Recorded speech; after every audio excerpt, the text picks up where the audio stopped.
ईश्वर का स्मरण करते हुए प्रार्थना के साथ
एक साथ मिलकर बोले।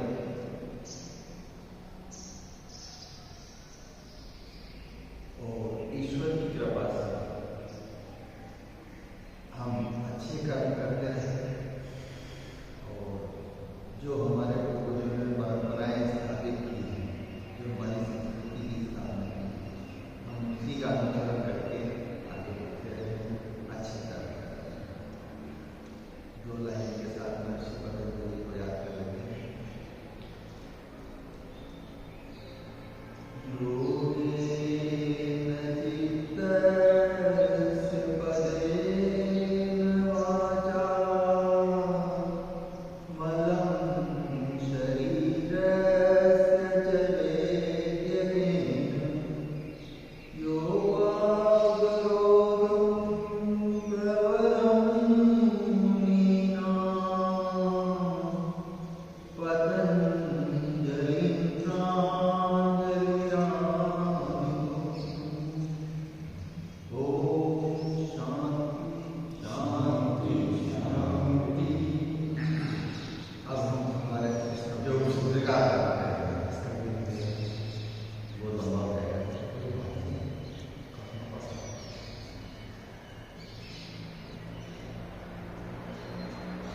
योग के द्वारा हमारे चित्त को और वाणी के द्वारा हमारी भाषा को और वैदिक की चिकित्सा के द्वारा हमारे शरीर के सभी रोगों को मिटाने का जो सिस्टम दिया है, जो भाष्य दिया है, ऐसे महर्षि पतंजलि को हम श्रद्धांजलि अर्पित करते हैं।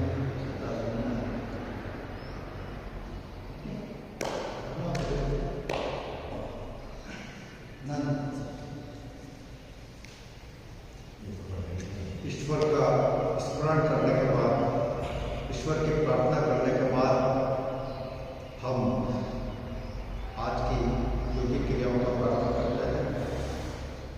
वैसे तो दिन की शुरुआत हम ईश्वर का स्मरण करके करते हैं तो पूरा दिन हमारा आनंदपूर्वक व्यतीत होता है, लेकिन प्रयास यह करें कि किसी भी क्षण ईश्वर को स्मृत नहीं होने दें। हर क्षण ईश्वर का स्मरण करते रहें, ईश्वर को मन में हर समय ईश्वर का अपने मन में ध्यान करते रहें। करते हैं हम सरल व्यायामों के साथ आज की योगिक क्रियाओं का।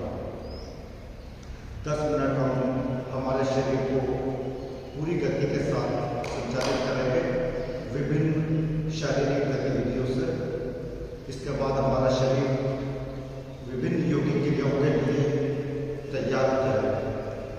विभिन्न योगासनों को और प्राणायामों को करने के लिए हमारा शरीर पूरी तरह से तैयार हो जाएगा। इन सरल व्यायामों को हमें पूरी गति के साथ करना है 10 मिनट तक।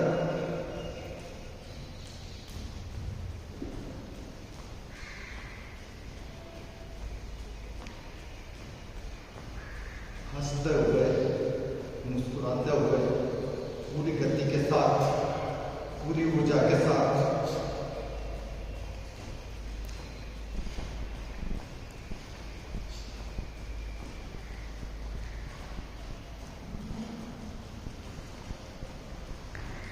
थकान महसूस होने पर कुछ क्षण विश्राम करते हैं, पुनः वापस अपने शरीर को गति के साथ संचालित करते रहें। इन सरल व्यायामों के दौरान हमारी सांस तीव्र गति से चलती है और जब सांस तीव्र गति से चलती है तो ये भस्त्रिका प्राणायाम स्वाभाविक रूप से हो जाता है।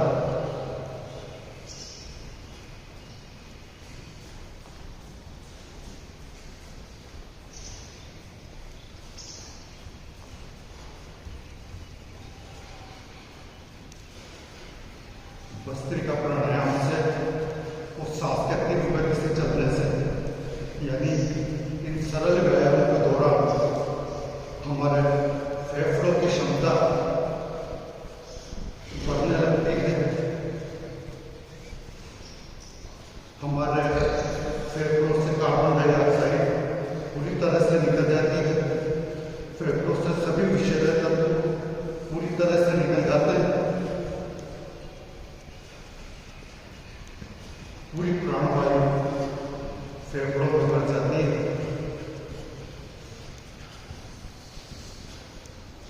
और फेफड़ों से संबंधित जो भी रोग हैं वो पूरी तरह से ठीक हो जाते हैं।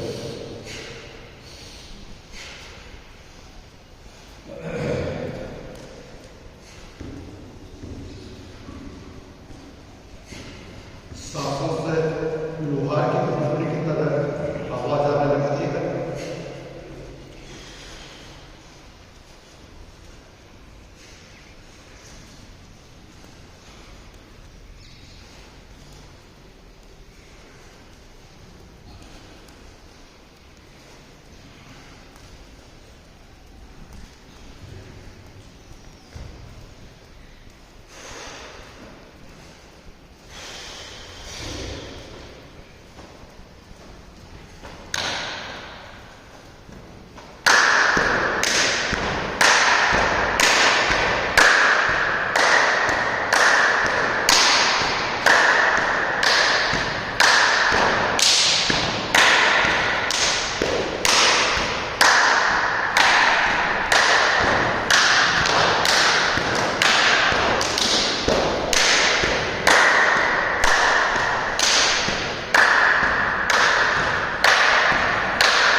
स्वाभाविक रूप से पूरी तरह से ठीक हो जाते हैं।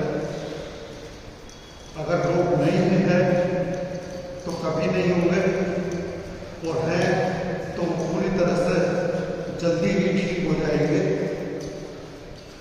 हमें अखंड स्वास्थ्य की प्राप्ति होगी, पूर्ण स्वास्थ्य की प्राप्ति होगी।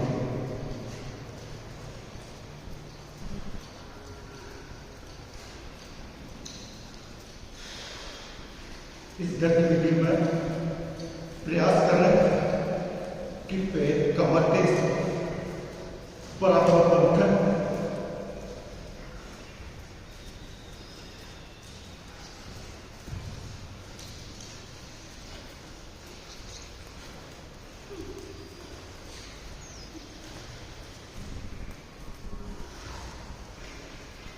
इस गतिविधि में घुटने चित्तों पर ला सकता है। गति पूरी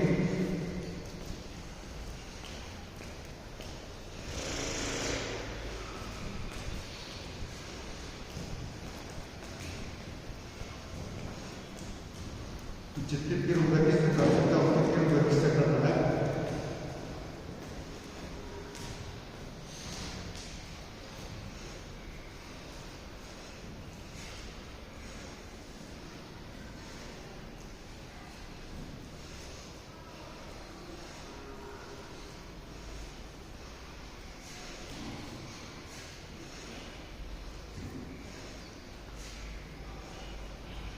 इस व्यायाम से हमारा शरीर गतिवान बनता है, ऊर्जावान बनता है। सामान्य व्यक्ति की तुलना में हमारी कार्य क्षमता कई गुना बढ़ जाती है,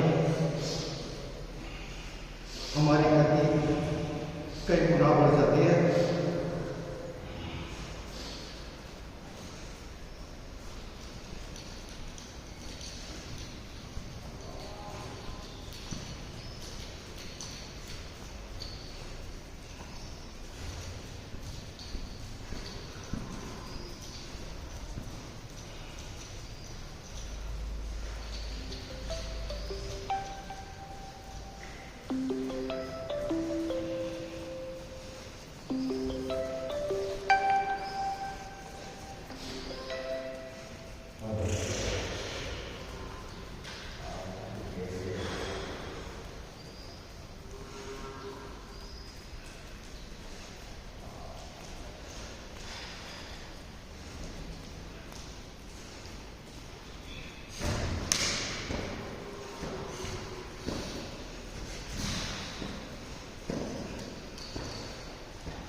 फास्ट नहीं कर सकता तो इस तरीके से भी कर सकता है, और करना गति से जितनी अधिक गति के साथ कर सकता हूँ उतनी अधिक गति के साथ करें।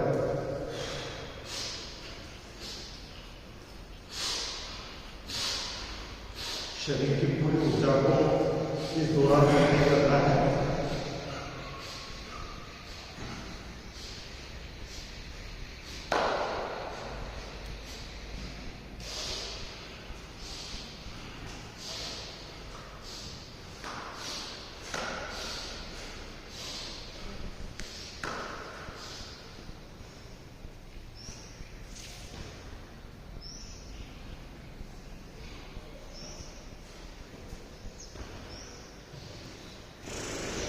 इसके बाद हम पद्मासन में बैठते हैं। ढंग लगाओ सब। हम बैठक कुछ बैठक जितनी लगा सकते हैं क्षमता अनुसार पूरी गति के साथ।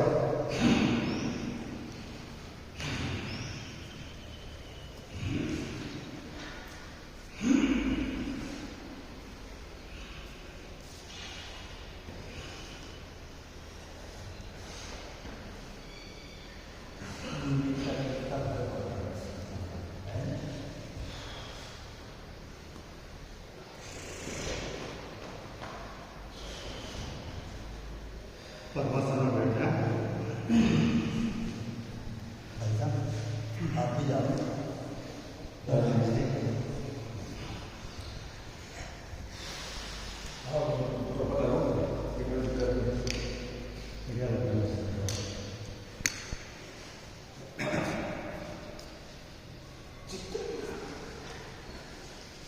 दाहिने पैर की एड़ी को बाएं पैर की जंघा के कॉर्नर पर लगाना। बाएं पैर की एड़ी को दाहिने पैर की जंघा के कॉर्नर पर लगा लें। हाथों को ब्रह्मांजलि मुद्रा में, बाएं हाथ की हथेली के ऊपर दाहिने हाथ की हथेली को,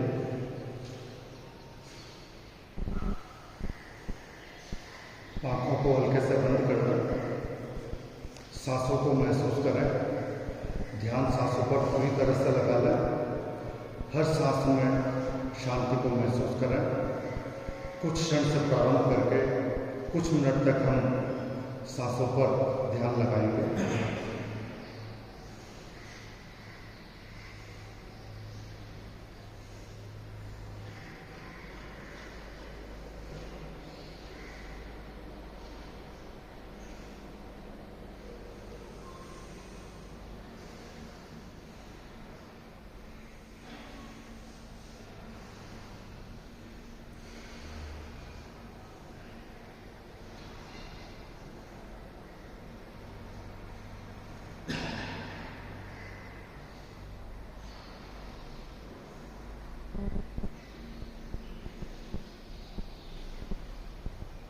आज हमारे बीच में महेश जी चौक से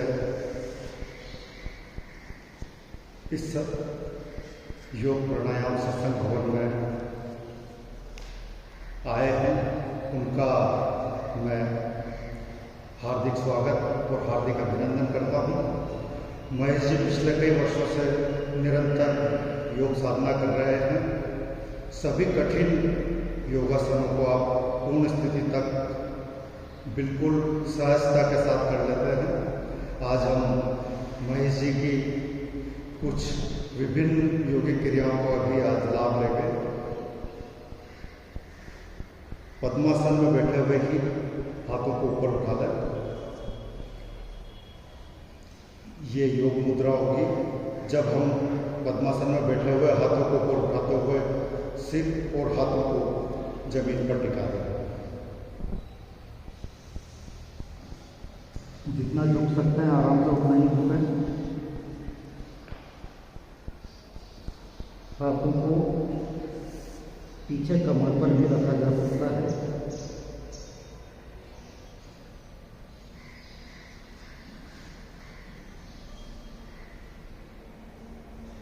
कुछ क्षण से लेकर 1 मिनट तक इस योग मुद्रा में रहने का प्रयास करें।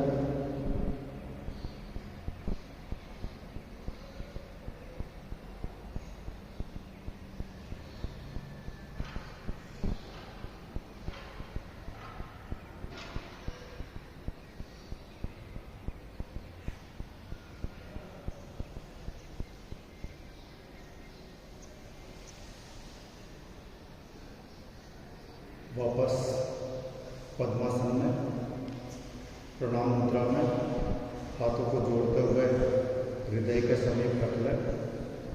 कुछ क्षण इसी अवस्था में विश्राम करें।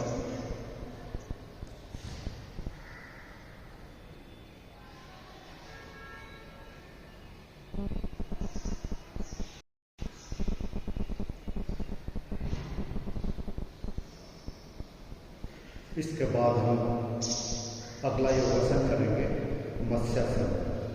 पद्मासन में बैठे हुए ही हम पीठ के बल लेट जाएं। सिर के बीच वाले हिस्से को जमीन पर टिका दें। हाथों से पेट के मुंडों को पकड़ते हुए कोहनियों को जमीन पर टिका दें। घुटनों को जमीन पर टिका लें। यह मत्स्यासन की पूर्ण अवस्था है। रीढ़ की हड्डी के पृष्ठ भाग पर खिंचाव उत्पन्न होता है। रीढ़ की हड्डी लचीली बनती है। कमर दर्द में विशेष लाभ होता है। साथ ही शरीर के सभी रोग पूरी तरह से ठीक होने लगते हैं। आधा मिनट से 1 मिनट तक इस अवस्था में रहने का प्रयास करें।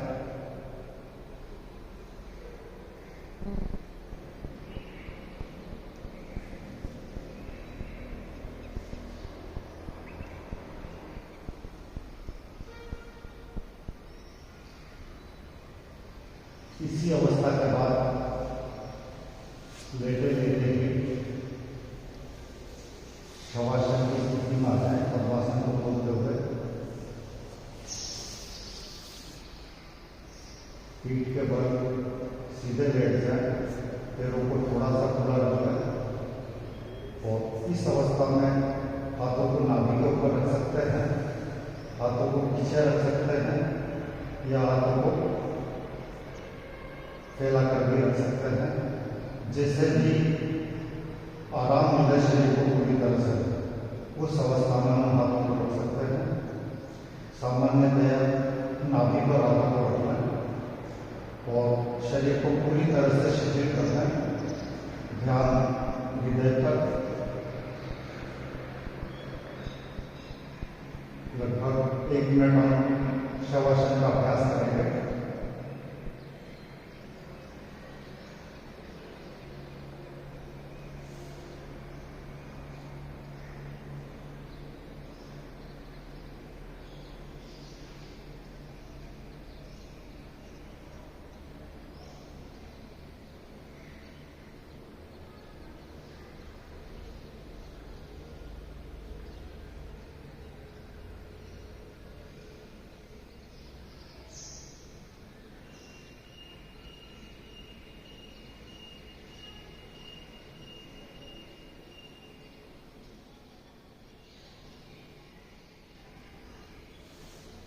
इसके बाद दोनों पैरों को आपस में मिला लें, एड़ियां और पेट का मिले और पैरों को 8 से 10 इंच तक ऊपर उठाना है। यह है उत्तान पादासन। सिर जमीन पर टिका रहेगा, पैरों की ऊंचाई 8 से 10 इंच तक। कुछ क्षण इस अवस्था में रुकें, 1 मिनट तक इसका अभ्यास कर सकते हैं। पूरा स्ट्रेस पेट पर आता है। जिस अंग पर स्ट्रेस आता है, खिंचाव आता है, उस अंग में रक्त संचार के गति से होने लगता है और उस अंग के रोग पूरी तरह से ठीक हो जाता है। उत्तान पादासन में पेट पर खिंचाव आता है। पेट रोगों के लिए सबसे उपयुक्त आसन है।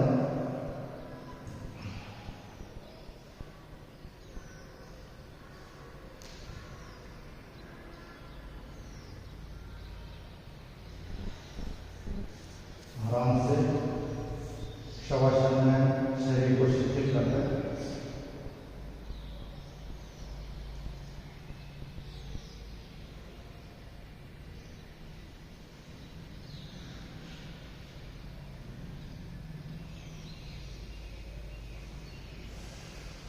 पैरों को घुटनों से फोल्ड करते हुए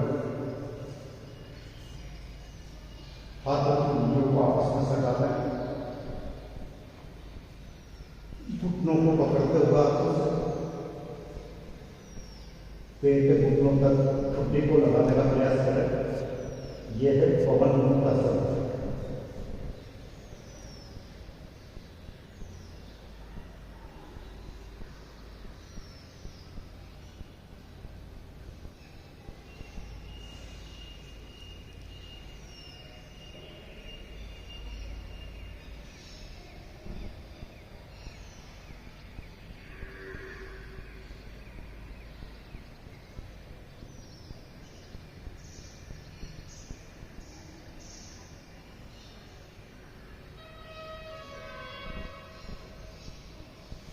आराम से शवासन में शरीर को पूर्ण विश्राम में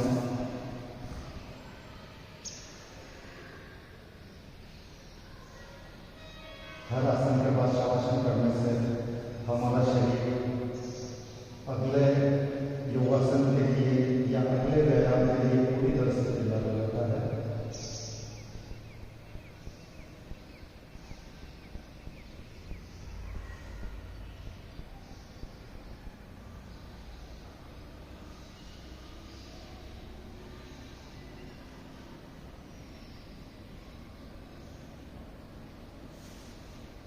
अब पैरों को ऊपर उठाना है, घुटनों को मोड़े बिना 90 डिग्री के कोण की आकृति हमारी हो जाएगी।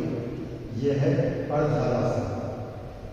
बिना घुटने मोड़े हुए पैरों को ऊपर उठाना, बिल्कुल 90 डिग्री की आकृति में पैर के अंगूठे हमारी दृष्टि के बिल्कुल सामने आ जाएंगे। दृष्टि को पैर के अंगूठों पर टिकाना है।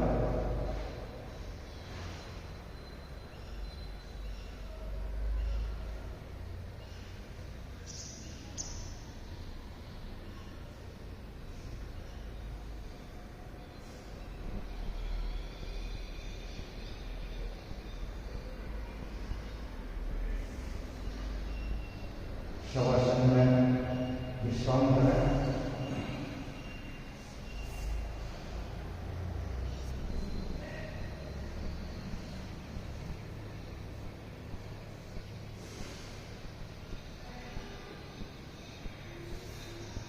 इसके बाद दोनों पैरों को घुटनों से मोड़ते हुए पूरे शरीर को ऊपर उठाने के बाद पैर की पकड़िया और कंधे और गर्दन जमीन से टिके रहेंगे।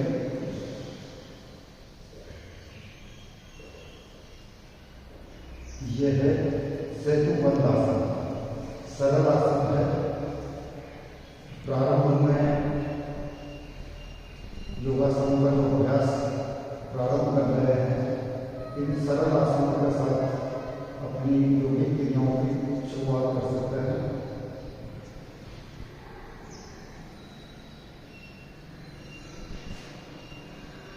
सरल आसन में लेकिन लाभ पूरे हैं।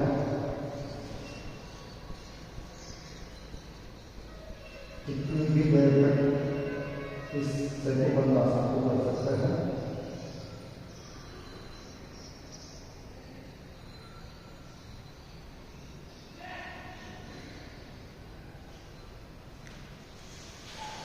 कुछ क्षण विश्राम करें।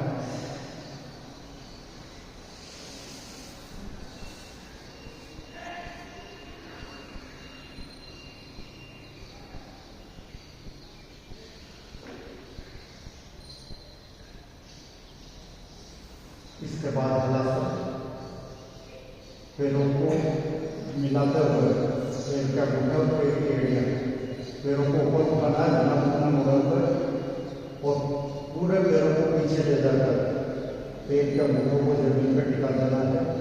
पूरी प्रक्रिया में घुटना कहीं भी नहीं मुड़ना चाहिए। पुनः वापस जब हलासन से शवासन में आएंगे तब भी घुटना कहीं नहीं मुड़े। आराम से धीरे धीरे जितने पीछे आराम से पैरों को ले जा सकते उतना पीछे ले जाए। प्रयास करें घुटना ना मुड़े।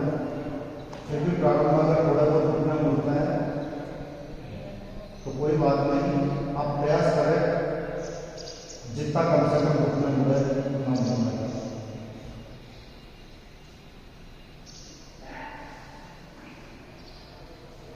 कठिन आसन है, निरंतर अभ्यास से पूरी स्थिति में आप इसको करने लगेंगे।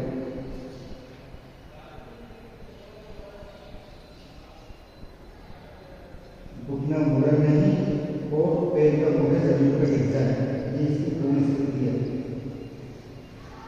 हमारी आकृति खेत में चलने वाला कल के समान हो जाती है।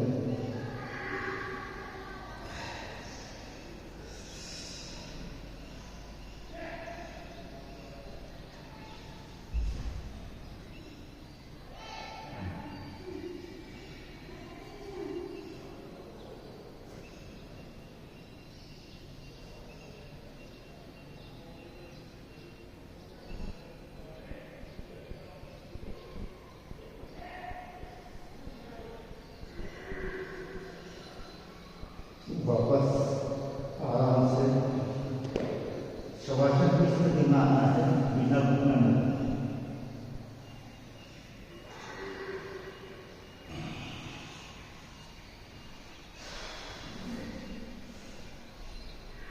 कुछ क्षण शवासन का विश्राम करें।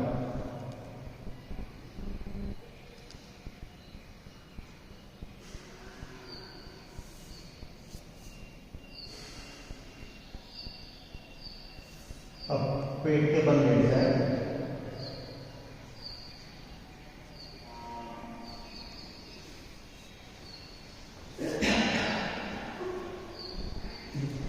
हाथों को कमर के ऊपर रखना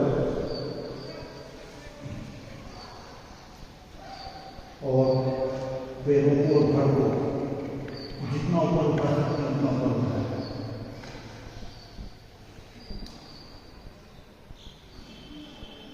यह है शलभासन।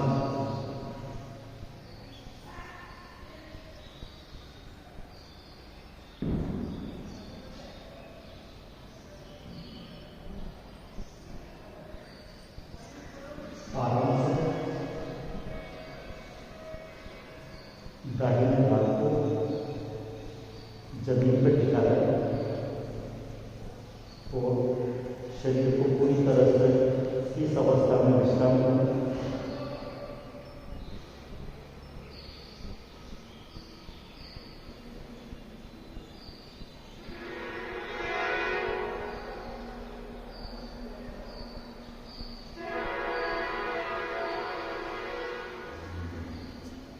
इसके बाद हाथों को कंधों और कमर के बीच में रखते हुए धड़ के हिस्से को पूरा ऊपर उठाना है।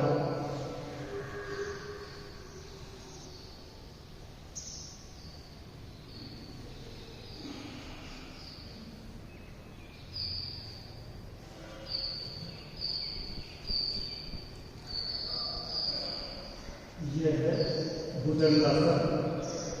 सरल आसन है और उपयोगी आसन है।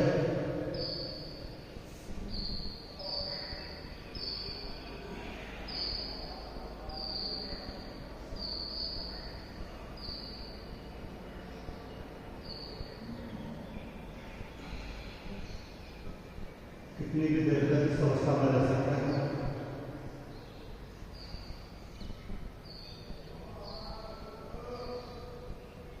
आराम से और सिर को जमीन पर टिकाना, हाथों को आगे की ओर फैलाते हुए जमीन पर टिकाना। हमारा हाथ के हथेलियां, कोनों तक के हाथ,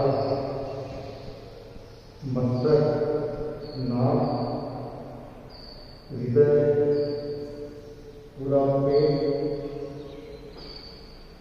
जंघाएं, घुटने, पैरों का अंगूठे और उंगलियां जमीन को छूने लगेगी इस अवस्था में। यह है साष्टांग दंडवत। ईश्वर को पूरी तरह से समर्पण के भाव के साथ इस अवस्था में अपना आप को समर्पित कर दें। इस ईश्वर को साष्टांग प्रणाम करें।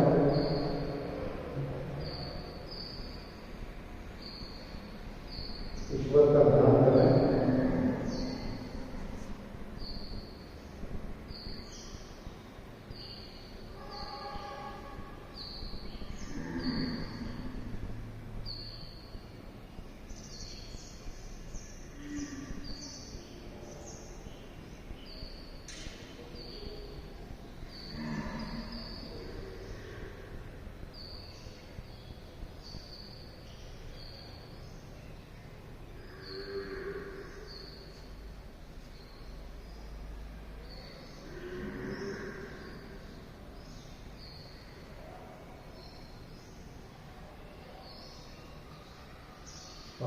हाथों को जंघाओं के नीचे रखते हुए पेड़ों को जितना ऊपर उठा सकते हैं उठा लें। यह है अर्धहलासन।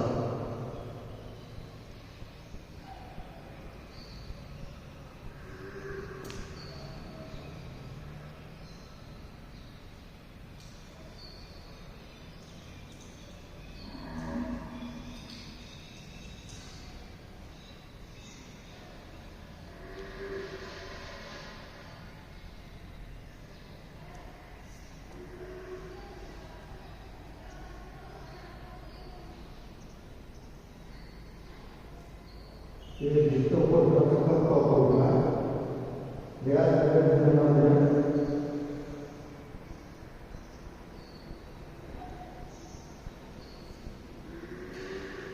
आराम से बाएं काल को जमीन पर टिका दें और शरीर को पूर्ण विश्राम दें।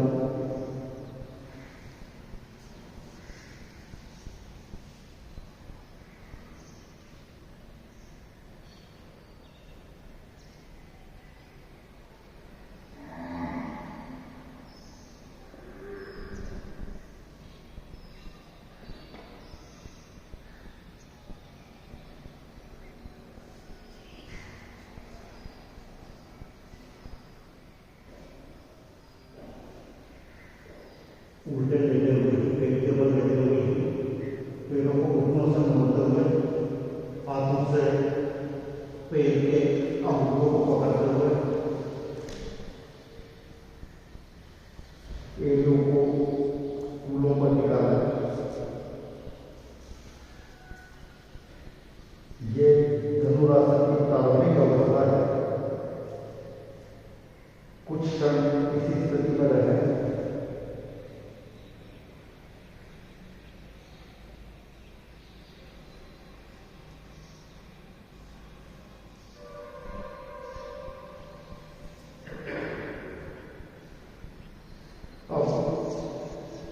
पैरों को और धड़ को, जैसे पैरों को पूरा ऊपर उठा लें, जितना ऊपर उठा सकते हैं, उसके बाद धड़ को पूरा ऊपर उठा लें।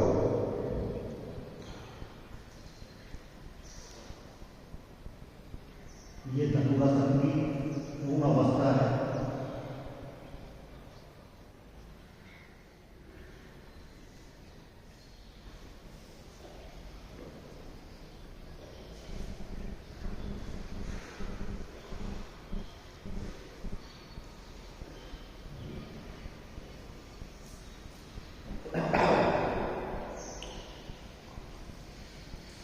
बैठ जाए एक बार आराम से बिल्कुल, और बैठने में पैरों को आगे की ओर फैला लें। हम करेंगे पश्चिमोत्तानासन। महेश जी लोग से, अजय जी चतुर्वेदी, प्रकाश जी सोनी इन कठिन आसनों को भी पूर्ण स्थिति तक करते हैं। पश्चिमोत्तानासन में आराम से पैरों को आगे फैलाकर प्रयास से करेंगे हमारा चेहरा इस अवस्था में पश्चिम की ओर रहे तो ज़्यादा लाभ मिलेंगे। आगे झुकाते हुए अंगूठों को पकड़ना है, जितना झुका सकते हैं उतना झुकाना है।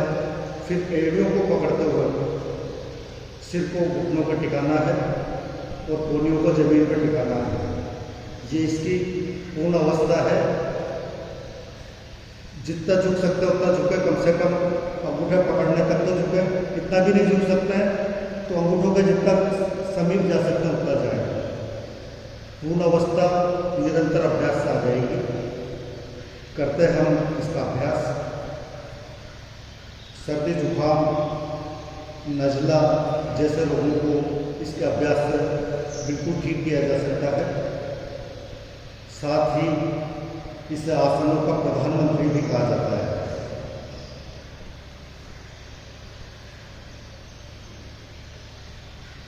घुटनों के दर्द के लिए भी ये रामबाण है।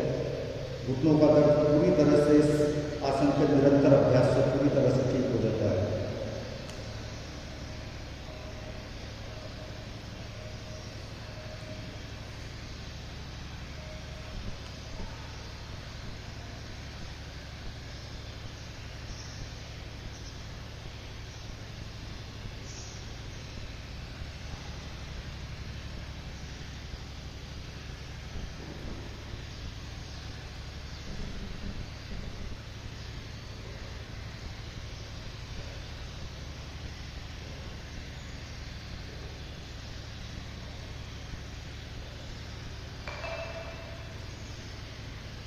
इसको अधिकतम 5 मिनट तक कर सकते हैं।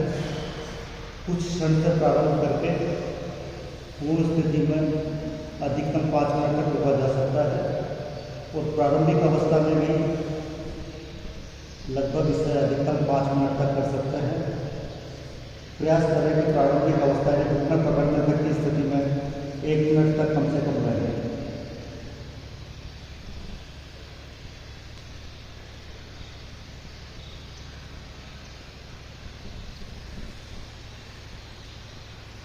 इसके बाद हम करेंगे गोरक्षासन, जिसे बटरफ्लाई के नाम से भी जाना जाता है। बाएं पैर की एड़ी को गुदा मार्ग पर लगाना और दाहिने पैर की एड़ी को बाएं पैर की बाएं पैर की एड़ी और दाहिने पैर की एड़ी को गुदा मार के लगाना है, पैरों की दोनों कबत्तियों को आपस में मिलाते हुए। और इसमें जब हम घुटनों को ऊपर नीचे करेंगे तो ये बटरफ्लाई यानी उठती हुई तितली के समान हमारे शरीर पे आकृति रहेगी। घुटनों को जितना जमीन के नज़दीक ले जा सकते हैं, जमीन के प्रयास करें जमीन कट जाए घुटने, और एड़ियाँ गुदा मारने के सट जाए।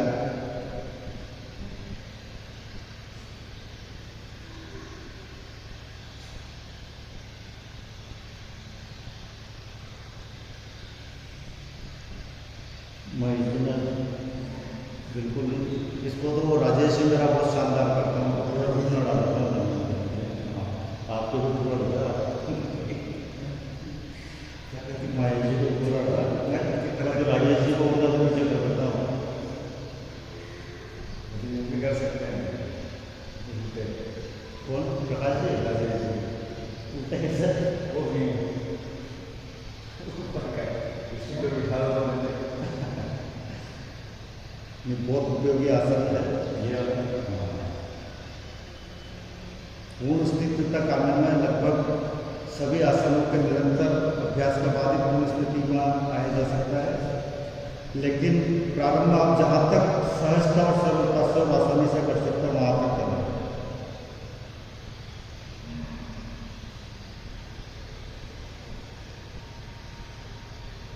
इसके बाद एक बार हम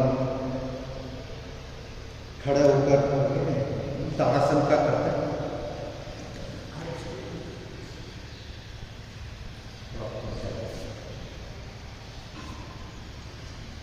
ताड़ासन के लिए सावधान की मुद्रा में पैरों की एड़ियां मिली रहेगी, पंजे थोड़ा से खुले हुए रहेंगे, हाथों की उंगलियों को आपस में सरकाते हुए पूरा शरीर को ऊपर की ओर तानना है। जमीन पर केवल पैर का मुखर उंगलियां लगी रहे। अजय जी तो खैर हर आसन को एक बहुत बढ़िया तरीके से करते हैं, बाकी हमारा गोवर्धन जी आचार्य भी इस आसन को बहुत बढ़िया करते हैं। इनके केवल मुखर और उंगलियां ही जमीन पर टिके हुए हैं और शरीर पूरा तना हुआ है। कर सभी बहुत बढ़िया रहे हैं, लेकिन ये वास्तव में गोवर्धन जी आचार्य का की अवस्था इसमें सबसे बेहतर है। यहाँ योग सत्र में आने की सबसे बड़ी उपलब्धि है वो। हाँ, जो प्रारंभ में बिल्कुल सरल आसन भी नहीं कर पा रहे थे, सब कठिन आसनों को भी काफी लगभग पूर्ण स्थिति तक पहुंचने लगे सभी। और सबका स्वास्थ्य अपना भी महसूस किया जा सकता है कि स्वास्थ्य में कितनी उत्तरोत्तर वृद्धि हो रही है। बीमारियां खत्म होकर पूर्ण स्वास्थ्य सभी प्राप्त कर रहे हैं। सामान्य व्यक्ति कुछ सेकंड भी इस अवस्था में नहीं रह सकता, कांपने लगता है हाथ पैर सब।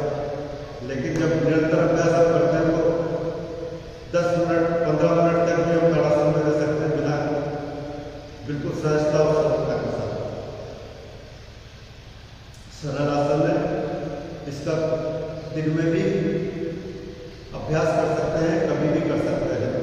जब भी आलस्य हो तो आप ताड़ासन आधा मिनट 1 मिनट करें, आपका पूरा आलस्य खत्म हो जाएगा। इसके बाद हस्तपाद अनुष्ठासन, हाथों को ऊपर उठाते हुए हाथों से पैरों की एड़ियों को पकड़ते हुए सिर को घुटनों पर लगाना है। प्रयास ये करें कि घुटने मुड़े नहीं।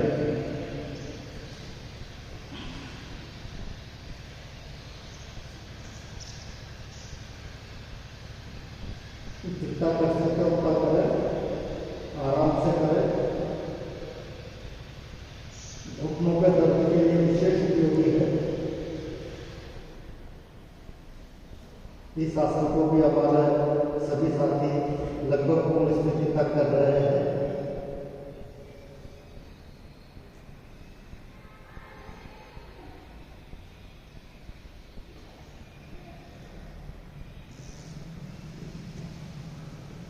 आराम से। इसके बाद शीर्षासन और शीर्षासन के बाद 10 मिनट चक्रासन। पहले चक्रासन कर लेना, उसके बाद शीर्षासन, और शीर्षासन के बाद 10 मिनट प्राणायाम करेंगे। उसके बाद आज का योग सत्र प्रार्थना के साथ संपन्न करेंगे। चक्रासन के लिए शवासन की स्थिति में जमीन पर लेट जाए।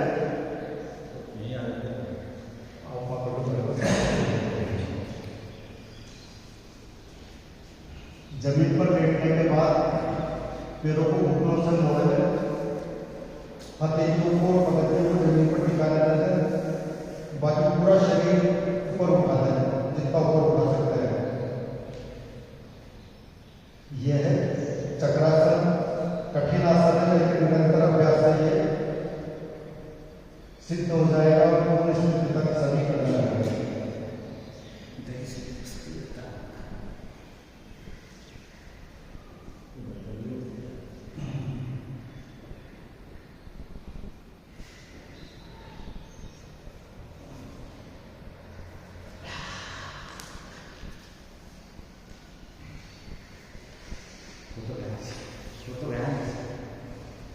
कुछ क्षण शवासन शरीर को शिथिल करें।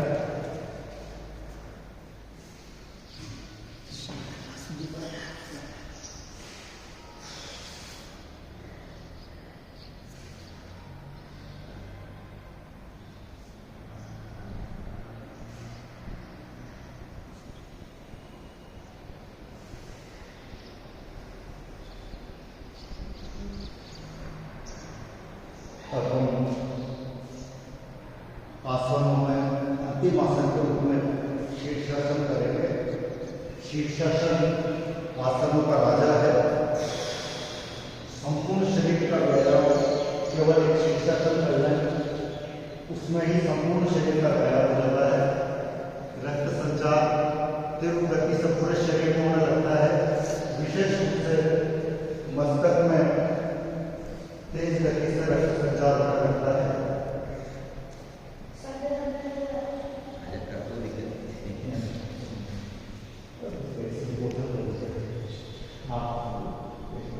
आप उसको करेंगे, आप उनसे करेंगे,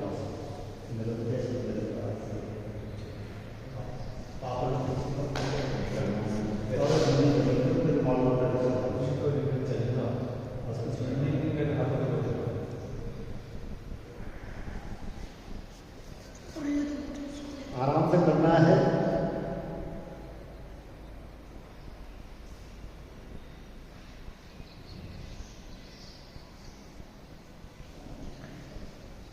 वेरी गुड। शीर्षासन के लाभों के बारे में अजय जी चतुर्वेदी विस्तार से बताएंगे।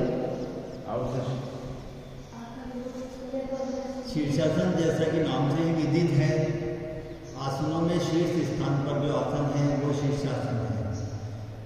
दूसरा इसका अर्थ यह भी है कि सिर के ऊपर शरीर का जोर देकर के और जो आसन किया जाए वो शीर्षासन है।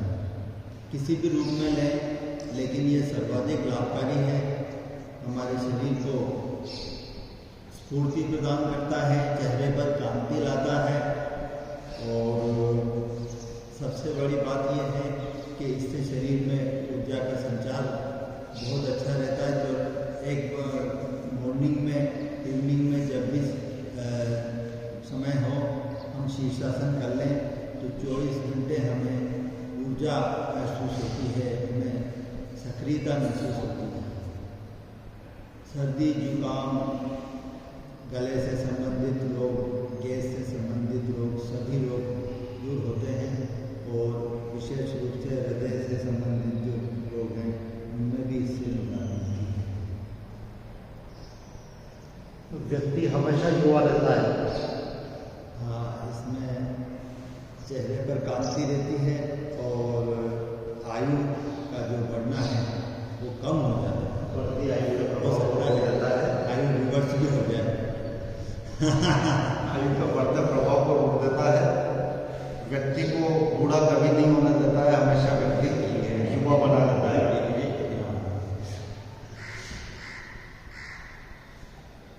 महेश जी लोग से शवासन पद्मासन के लिए लगाते हुए ये शीर्षासन जब पूरी तरह से सिद्ध हो जाता है उसके बाद ही शीर्षासन की अवस्था में पद्मासन लगाया जा सकता है। ये हमारे बहुत पुराने योग साधक हैं और नियमित योग साधना कर रहे हैं, उसी का परिणाम है कि ये शीर्षासन की अवस्था में पद्मासन लगाए हुए हैं। ये शीर्षासन की एक तरीके से सबसे श्रेष्ठ स्थिति कह सकते हैं, सबसे कठिन स्थिति कह सकते हैं।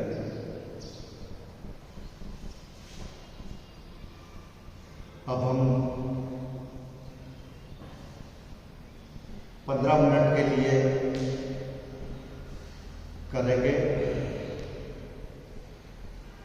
अनुलोम विलोम।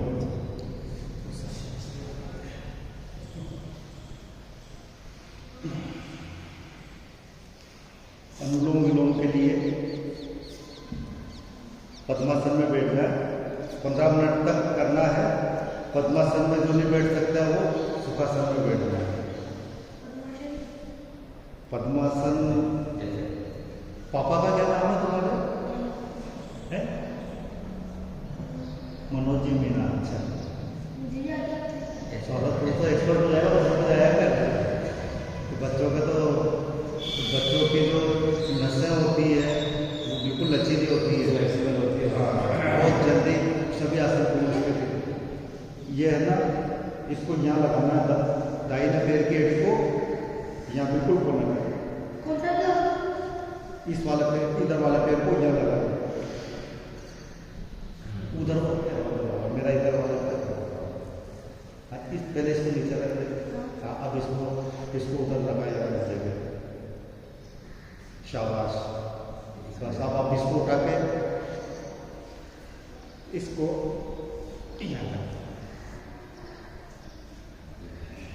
जितना हो जाए ठीक है बेटा, बस बहुत अच्छा है।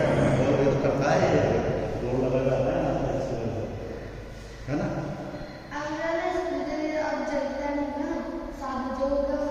स्कूल का तो रविवार को आ जाएगा, रविवार को आ जाएगा। पद्मासन में बैठ के हम करेंगे अनुलोम विलोम का अभ्यास 15 मिनट तक। उसके बाद प्रार्थना के साथ हम आज के योग सत्र को संपन्न करेंगे।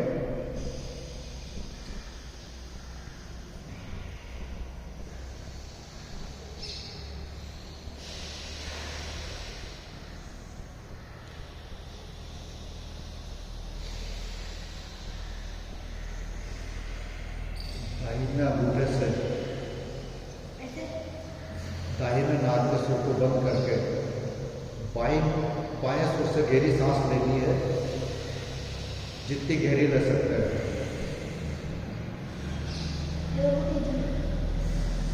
फिर बाएं सुर को उंगलियों से बंद करते हुए दाहिने सुर से गहरी सांस लेनी है।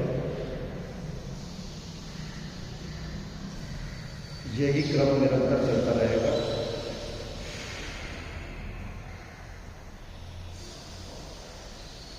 जितनी गहरी सांस ले सकते हो उतनी गहरी लेनी है, जितनी गहरी छोड़ सकते हो उतनी गहरी छोड़नी है।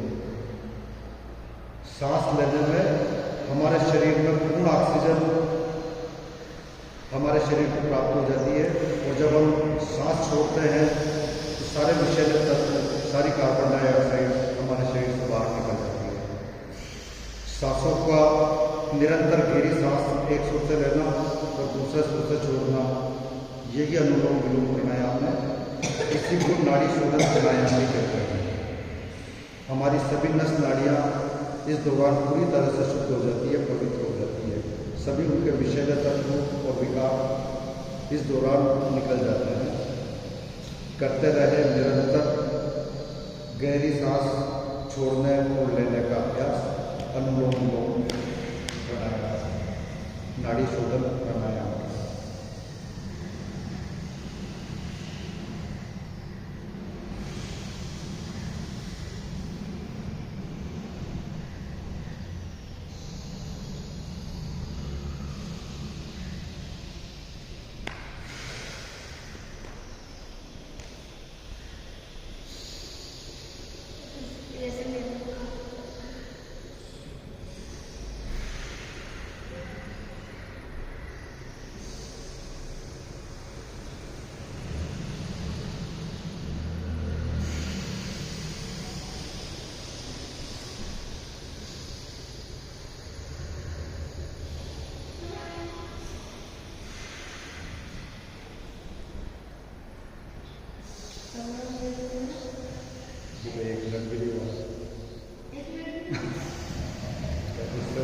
मन स्थिर और शांत होगा।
सुबह ज़्यादा ही होगा।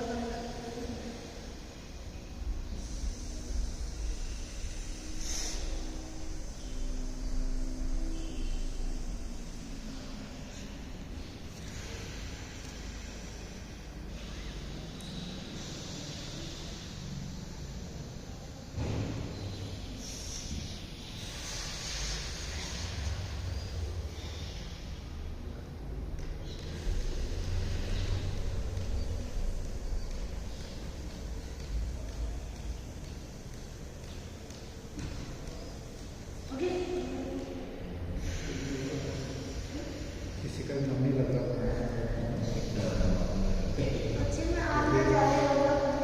मन की स्थिरता और शांति जरूरी है प्राणायाम और ध्यान करने के लिए।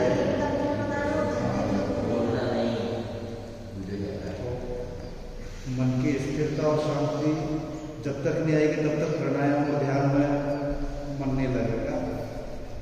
और मन की शांति और स्थिरता मन के स्वास्थ्य के लिए, मस्तिष्क के स्वास्थ्य के लिए आवश्यक है।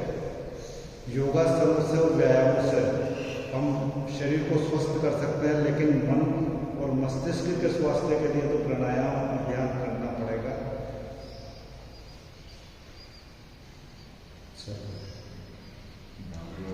5 मिनट केवल भ्रामरी कर देते हैं, है ना। अब भ्रामरी करना है ना, गले से भ्रामरी की आवाज निकालनी है।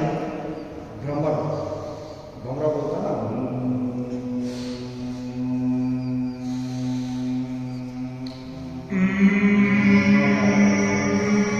तीनों नीचे की 3 उंगलियों से आंखों को बंद करना, चौथी उंगली मस्तक पे लगा लें, अंगूठे से कानों को बंद करना और गले से भ्रमर की आवाज निकालते हुए भ्रमर की आवाज पर पूरा ध्यान स्थिर करना है।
दिन में जब भी फुर्सत हो जब आश्वासन कर दो।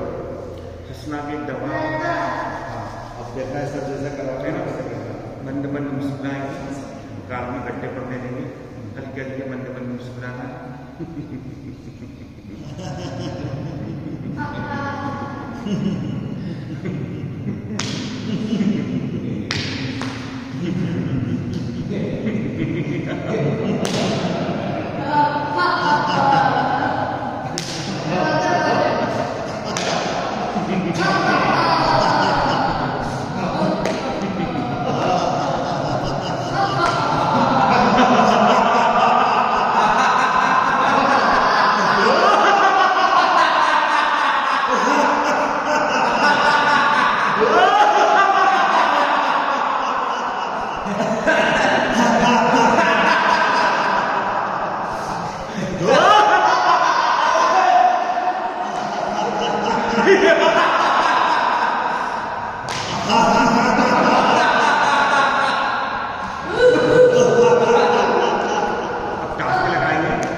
पेट पे जोर पड़ता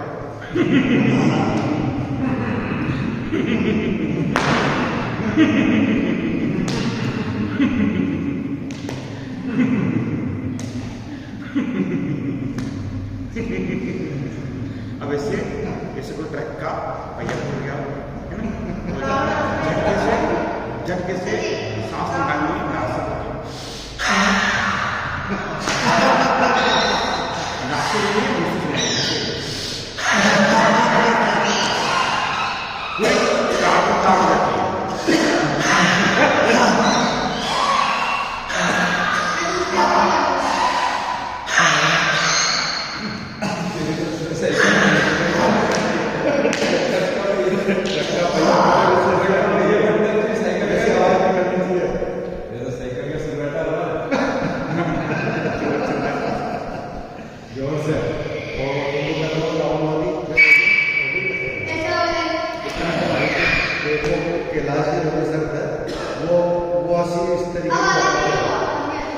ननद हो जाएगी ऐसी, सास बहू की हंसी, पड़ोसनों की हंसी, एक दूसरे के मजे लेने के बाद जो हंसी आती है वो हंसी, कई तरह की हंसी है और हर तरह की हंसी से मन को आनंद मिलता है। एंडोर्फिन हार्मोन सक्रिय हो जाता है हमारे शरीर में हंसने से या किसी भी पॉजिटिव एक्टिविटी से, और जब एंडोर्फिन हार्मोन सक्रिय होता है तो हमारे अंदर जो हमारी कार्य क्षमता है वो बढ़ जाती है, हमारा जो यौवन है वो पूरी तरह से बरकरार रहता है, वृद्धावस्था का बढ़ता प्रभाव हो जाता है हंसते रहने से, सकारात्मक गतिविधियों को करने से, अच्छे कामों को करने से। तो अच्छे कामों में अपनी पूरी ऊर्जा लगाए और अब एक सिंहासन करते हैं, क्योंकि किसके जैसा बनना है, बहादुर और निडर शेर के जैसा, है ना। तो शेर के जैसे कब बनोगे, जबकि उसके जैसा आसन लगाओगे, उसके जैसे दहाड़ोगे, उसके जैसी फुर्ती होगी, उसके जैसे शरीर में लचक होगी, तब शेर जैसे बनोगे। तो सिंहासन में बैठकर दहाड़ना है, मुंह को पूरा खोल के, बिल्कुल ये मान लो कि अब आप शेर बन चुके हो, शेर की तरह उठ जाओ, लचीला और फुर्तीला।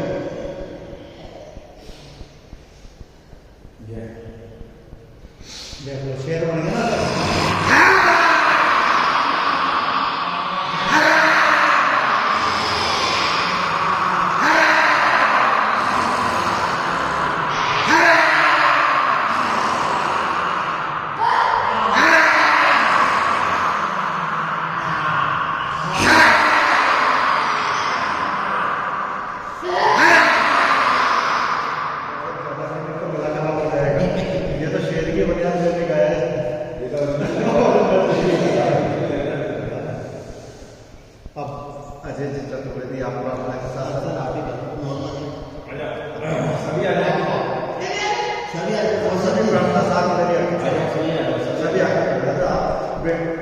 खड़ा होकर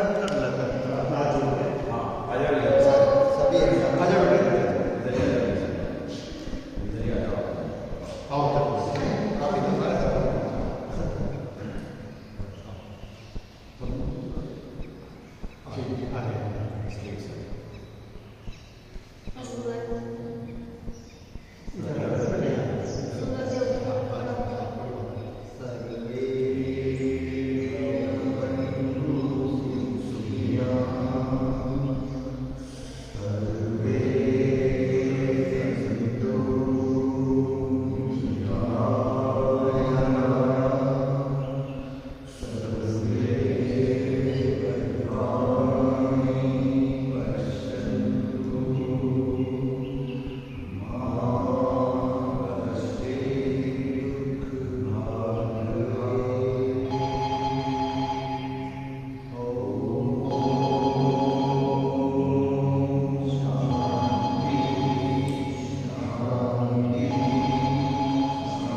सब सुखी रहे, सर्वे संतु हेलो।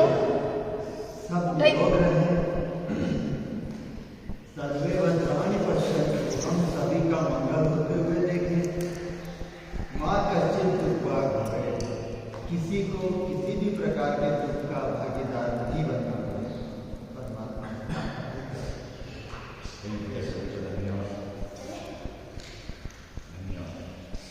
Love it